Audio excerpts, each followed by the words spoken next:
पुराण में है क्या? क्या है ऐसा शंकर की कथा में कि पूरा विश्व शिवमय हो गया, शंकर का हो गया? क्या है ऐसा? परखोगे तब जानोगे। जानो महाराज,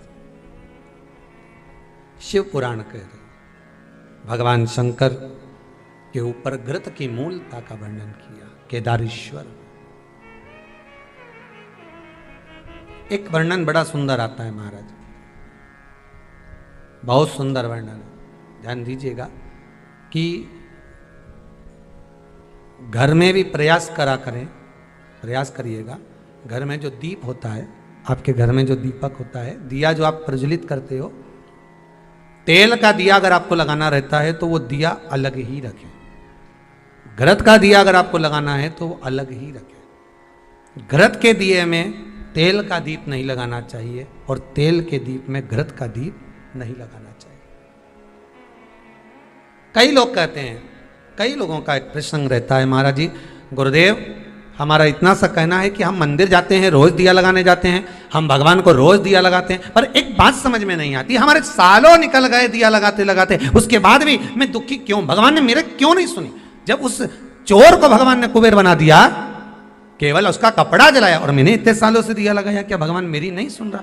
कारण हो सकता है तुम डब्बी तो घी की लेकर गई हो, बत्ती भी घी की लेकर गई हो, पर मंदिर में जो दिया पड़ा था जिसमें तुम बत्ती जला कर आई हो सकता है वो तेल की हो सकती है। कहीं ना कहीं हमारी गलती हो रही है, भगवान की तरफ से कोई गलती नहीं। भगवान तो हाला हजूर बैठा है तुम्हारा भंडार भरने के लिए, पर गलती हम करते हैं कि हम दिया नहीं ले जाते। हम तो मंदिर की दिया उठाया, अब वो घी का था कि तेल का था, अपन ने तो बत्ती लगा दी, नचित करा। पर पहले की माताएं कितनी चतुर होती थी, आटे का दिया लगाती थी कि वो दिया नया बनाओ, जरा सा आटा उसना है, रोटी बनी रही है, उसमें से दिया निकाला, लगा दिया।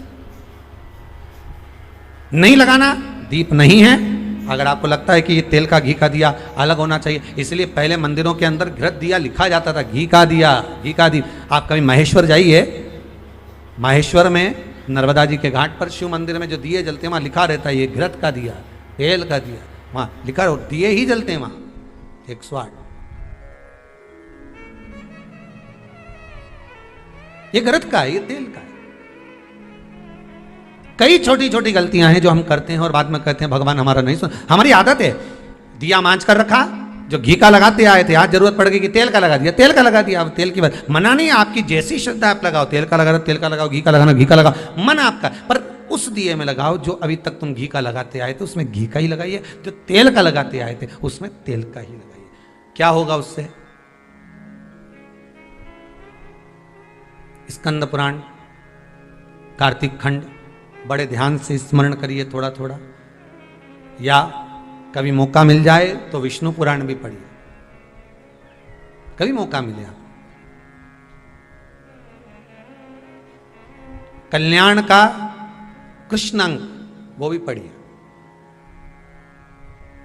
कभी मौका मिले तो, और उसका स्मरण करेंगे आप तो उसमें दीप का बड़ा बड़ा महत्व बताया। कौन सा दिया, शायद एक बार कथा में, पहले कार्तिक के महीने की कथा में हमने यहाँ पर व्यासपीठ से भी वर्णन किया सारे दीपों का महत्व, और उन दियों का फोटो भी दिखाया आपको कि इस दीप का मतलब ये होता है, इसमें ऐसा दिया लगना चाहिए, इसमें ऐसी बाती लगना चाहिए, उसमें ऐसा स्मरण होना चाहिए, बताया दीप महत्व। शिव का स्मरण करते हुए, शंकर का अनुमोदन करते हुए, घृत का दीप जब आप लगाएं, भगवान की साक्षी में जब आप दीप रखें तो आपके भीतर भगवान को पाने की एक ललकता, एक उत्सुकता होना,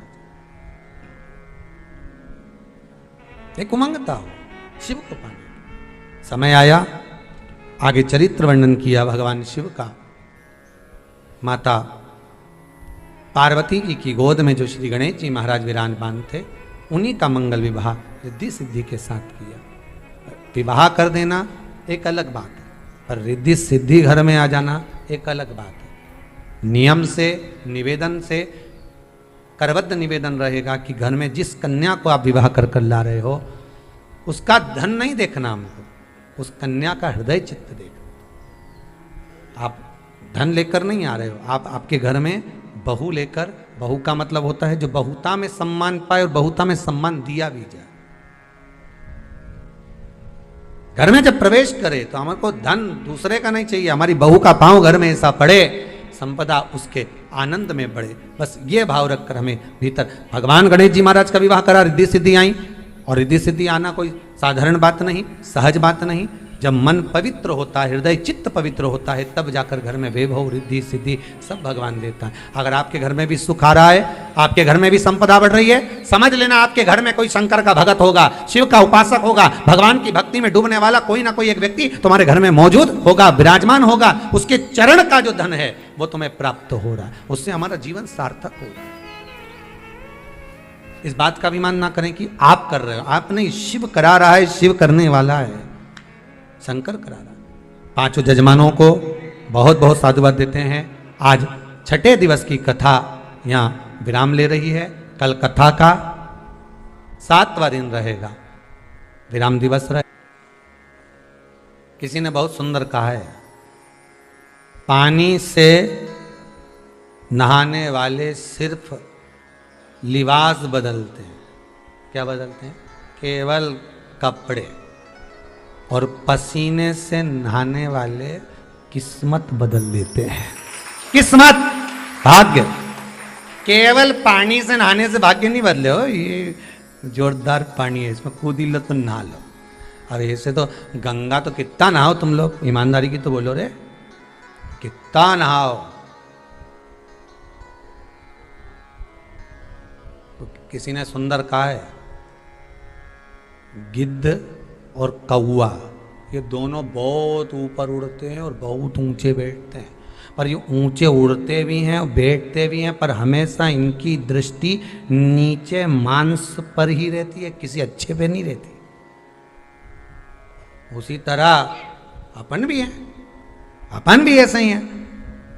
गए गंगा नहाए, सोचा अपन तो बहुत पवित्र हो गए, ऐसी बढ़िया जोरदार सिर पे पल्लू मल्लू लेके टीकी लगा के, ऐसा सोचे कि हमारे बराबर कोई नहीं।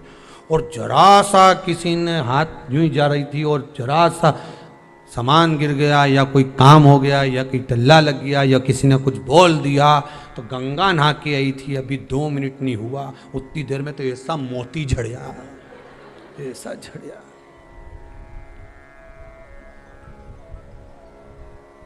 फिर किसी ने कह दिया तो गंगा नहा के आ रही, तो कम से कम अच्छे से तो बोल।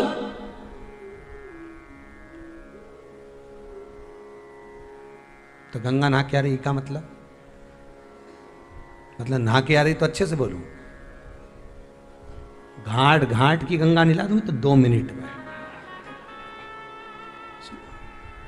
अभी गंगा ना जाए, 1 मिनट नहीं हुआ डुबकी लगा।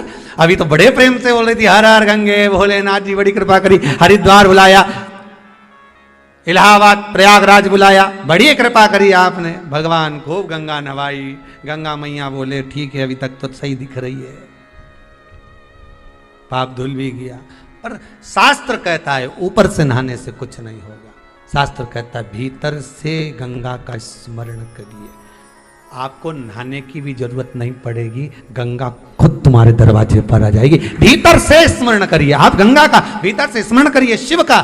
फिर कहेंगे दिया मंदिर में लगाओ ना लगाओ, अगरबत्ती जलाओ ना जलाओ, पर इतना जरूर करना कि अपने द्वारा किसी को ठेस ना पहुंचे, किसी